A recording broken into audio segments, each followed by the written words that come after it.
We want to turn now to this week, marking President Trump's first 100 days in office, a period observers on all sides of the political spectrum say brought unprecedented change to the federal government. From slashing the federal workforce, gutting U.S. agencies, testing the bounds of immigration law, and igniting trade wars with the world, the impact of his second term in office is already profound. News 4 investigative reporter Tracy Wilkins and the News 4 I-team sat down with key players and observers to better understand what this means for Trump's legacy so far and for the Americans he serves. The tidal wave of President Trump's executive orders ripped through the federal government within hours of his inauguration, establishing the Department of Government Efficiency, taking aim at federal workers and protections for the transgender community, and pardoning Americans convicted of attacking the U.S. Capitol on his behalf. Donald Trump campaigned by saying what he wanted to do, but not how he was going to do it.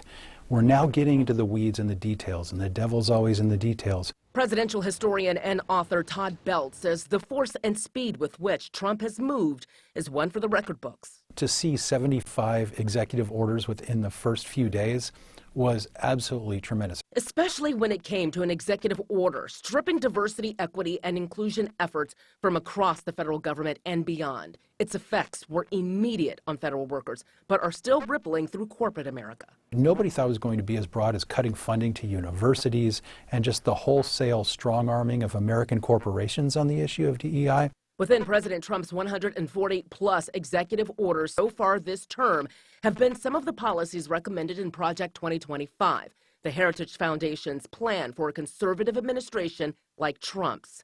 Trump disavowed any connection to the initiative on the campaign trail, but Russell Vought, its leading author, now directs the U.S. Office of Management and Budget. Since taking office, many Project 2025 plans have been implemented, such as ending DEI policies, stripping civil servants of key job protections, and gutting the Department of Education. Every day you feel like you're waking up to a natural disaster. It's that sense of urgency, like, oh, what's next? What happened last night? Within 24 hours of President Trump swearing in and signing a pile of executive orders, Maryland Attorney General Anthony Brown filed his first of more than a dozen lawsuits against the administration.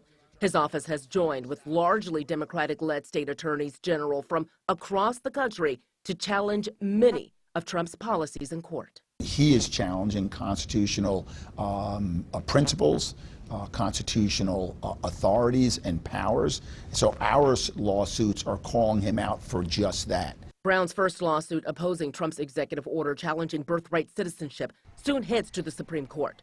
Another demanded fired probationary federal workers get their jobs back, but has so far not prevailed in court. The fundamental question that these lawsuits present is really, how strong is our democracy? What does the rule of law mean? They litigate. They can't help themselves. The left can't help itself. Horace Cooper with the conservative National Center for Public Policy Research questions the effectiveness of holding up Trump's agenda in the courts. This has been a very, very bad strategy called everything Donald Trump does, I must reflexively oppose. And by doing so, they are creating the very circumstances that they say they fear. Cooper says it doesn't matter whether the policies we're seeing were outlined in Project 2025. The better question is, are we seeing very good ideas being implemented? Cooper says he's happy with Trump's first 100 days, particularly when it comes to deregulation, but wants to see more in reducing national debt.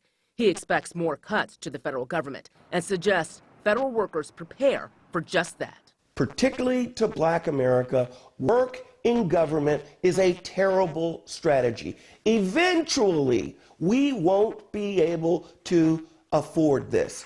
In the past 100 days, the path of the presidency has conjured up terms like constitutional crisis and debates over whether we're in one.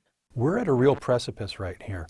Right now, if the president is going to ignore the courts, he's already started attacking them, but if he ignores them, that is a serious constitutional crisis. The first 100 days is a throwback to FDR and the way his administration measured his own progress in office. If we compare Trump's 100 days this time to his last, he signed just a fraction of the bills, 5 this time compared to about 30 the last time. Meanwhile, his job approval rating sits around 45%, according to Gallup poll data, compared to 41% this time in 2017. In a statement, White House Press Secretary Caroline Leavitt said the next 100 days will consist of trade deals, peace deals, and tax cuts. I'm Tracy Wilkins, News 4 I-Team. Back to you all.